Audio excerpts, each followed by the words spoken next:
Bonjour à tous, donc on se retrouve aujourd'hui pour une nouvelle vidéo. Je sais, j'ai les cheveux en vrac, faut que j'aille les couper, je sais. Nouvelle vidéo, donc aujourd'hui on va parler de la partie cycle donc du 86, donc de ma DT en 86 Top Alu. Donc j'ai 2-3 petites infos à vous donner avant que la vidéo commence. Déjà regardez, qu'est-ce qu'on a juste ici. Je viens d'aller avec ma mère chercher de l'essence pour la moto. Parce que ce que j'ai fait, c'est que j'ai tout vidangé. Voilà, on va se mettre là. J'ai tout vidangé le réservoir de la moto. Donc il restait plus grand chose. Voilà. Il restait ça. Donc voilà, bon là ça fait très sombre. Bon, en réalité c'est pas si sombre que ça, ouais, si on regarde. J'ai un peu de la pisse. Donc voilà, ce que j'ai fait, c'est que j'ai vidangé la moto pour partir avec de l'essence neuve. Comme l'huile ça a pu aller au fond ou l'essence, enfin je sais pas. Mais j'ai préféré racheter de l'essence. Du coup j'ai pris du 98 et puis je referai mon mélange ce soir parce que demain normalement on a fini la réparation des freins. Beaucoup de personnes me demandent, je sais pas encore si je pourrais rouler avec, si je pourrais refaire, si je la vends, je sais pas encore ce que je fais. Enfin je sais ce que je voudrais faire mais j'ai pas forcément le choix, donc c'est ça qui est un petit peu compliqué. Donc voilà, on va commencer tout de suite la vidéo avec la partie cycle de cette DT en 86 Top Alu. Juste avant, je vais vous mettre 2-3 petits plans évidemment.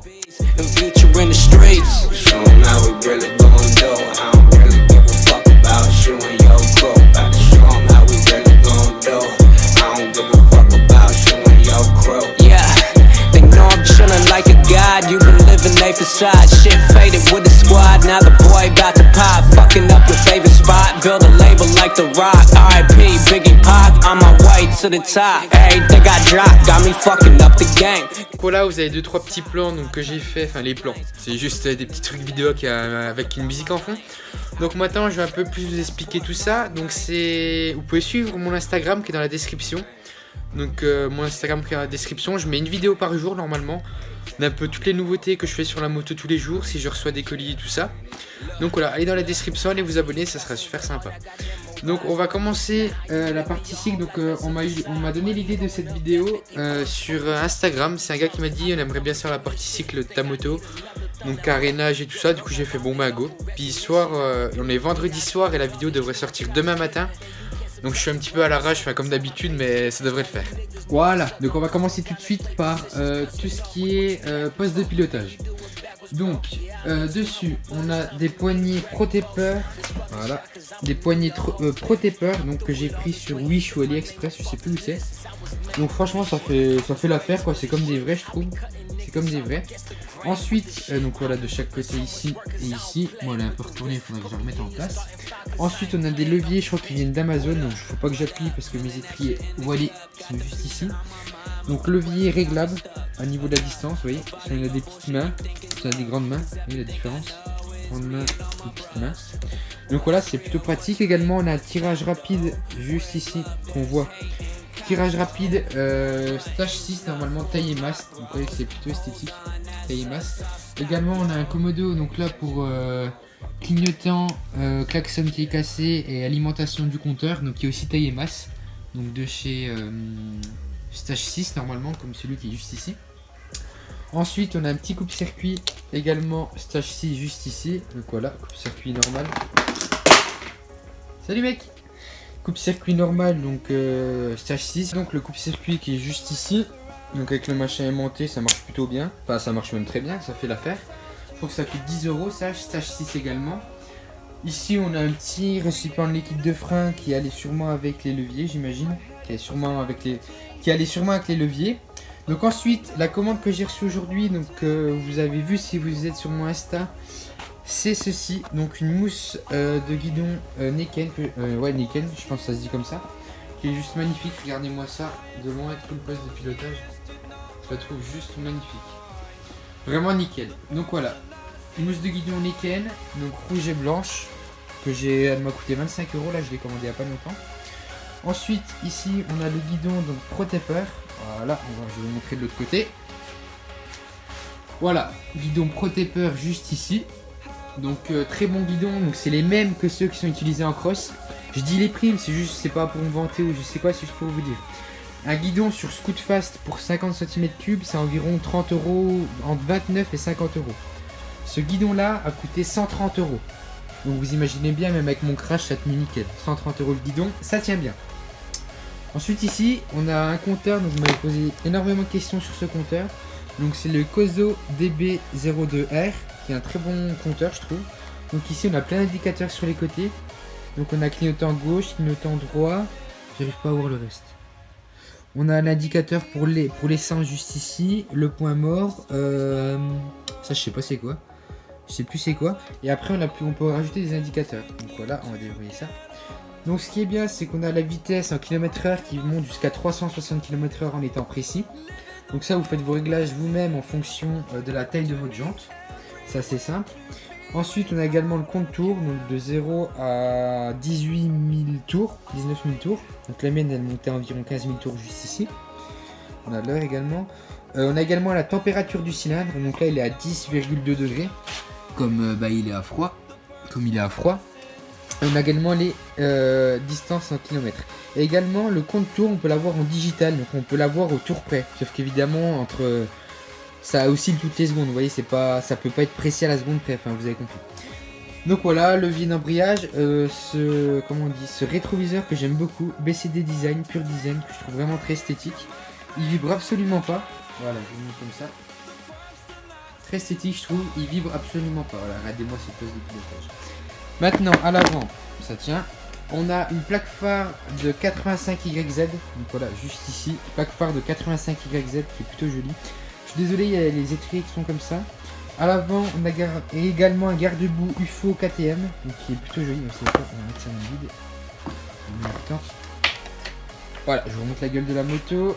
Voilà, plutôt joli. Donc plaque phare de 85YZ. Deux petits clignotants, je sais absolument pas d'où ça vient, mais ça coûte pas très cher. À LED. Ils sont très très jolis. Enfin, moi j'aime beaucoup. Moi, il marche plus, mais c'est pas grave. Ici, garde-boue de KTM UFO. Enfin, modèle KTM UFO. Donc voilà. Je crois que on a pris ça sur Dame Sport. Ensuite, on descend ici. Donc, on a les fourches double disque Marzocchi, ça vous connaissez. Avec double disque de freinage. Donc, comme je vous ai dit, il y a 2 secondes. Donc, c'est censé assez bien freiner quand ça marche bien. Jantes chrome, comme vous pouvez voir là. On a des jantes chrome avec contour de jantes Must. Donc le propriétaire m'avait donné avec la moto. Donc voilà, contour de jantes Must. Donc à l'avant et également à l'arrière. Je vous emmène tout de suite. Voilà, contour de jantes Must. Donc on a également des couvre-rayons rouges. Donc je pensais alterner ou faire des couvre-rayons noir ou rouge ou blanc ou rouge ou tout noir. Enfin je sais pas, mais j'aimerais faire du rouge, du noir et du blanc. Un truc assez esthétique, ça coûte pas trop cher, donc je verrai pour faire ça. Ensuite, on passe rapidement à l'arrière. Donc ici, pareil, couvre-jante Must avec des couvre-rayons rouges. Malheureusement, comme il y a la chaîne qui est juste ici, c'est très très noir, les rayons. Je vais voir si j'ai le temps de faire ça. Donc voilà, je pense qu'on a fait le tour de toute la partie cycle, sauf... là, on a tout fait. Donc là également, au niveau de la partie cycle ici, on a un kit déco, donc Yamaha, qui est impossible à retrouver. Donc moi, je l'ai retrouvé nulle part. Beaucoup de personnes me demandent, donc je l'ai retrouvé nulle part. Et ce que l'ancien propriétaire avait installé ici, le pack phare va se barrer, non c'est bon. C'est ça, vous voyez, des barres en métal qui relient les 2 carénages à gauche, là, jusqu'à la droite. Parce que vous savez, les DT, enfin les motos quittées qui montent assez fort, ça a habitude à ça, à s'enlever comme ça et faire comme des ailes. Du coup, il a mis ça pour pas que ça fasse. Donc, c'est plutôt assez intelligent à faire. C'est des vis assez spéciales. Donc, je vais voir si j'ai le temps de faire ça.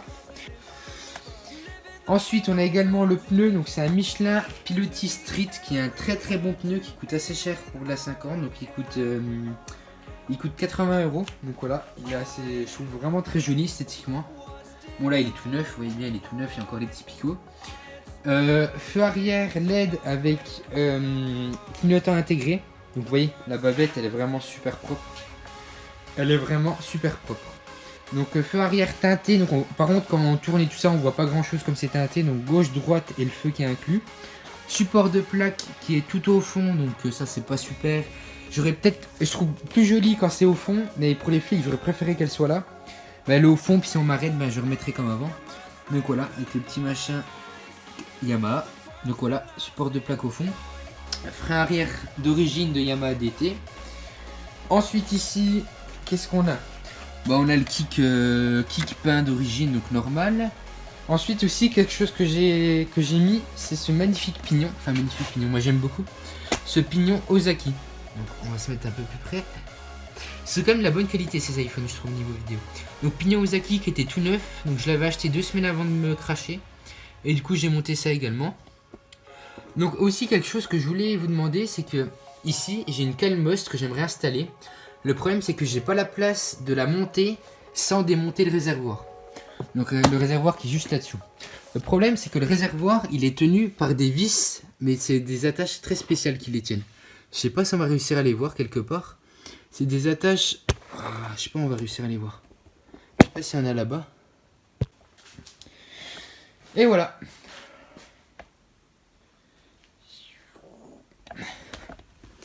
J'espère que vous avez aimé la vidéo. Donc demain normalement la moto est finie de réparer à 95%. Parce que j'ai encore de l'électricité à faire. Mais ça viendra sûrement plus tard. Donc voilà, merci d'avoir regardé la vidéo. Si vous avez aimé, n'hésitez pas à vous abonner. Si vous avez des questions en commentaire, allez voir mon Insta, mon YouTube. Et je vous souhaite un bon week-end. Allez, bye bye.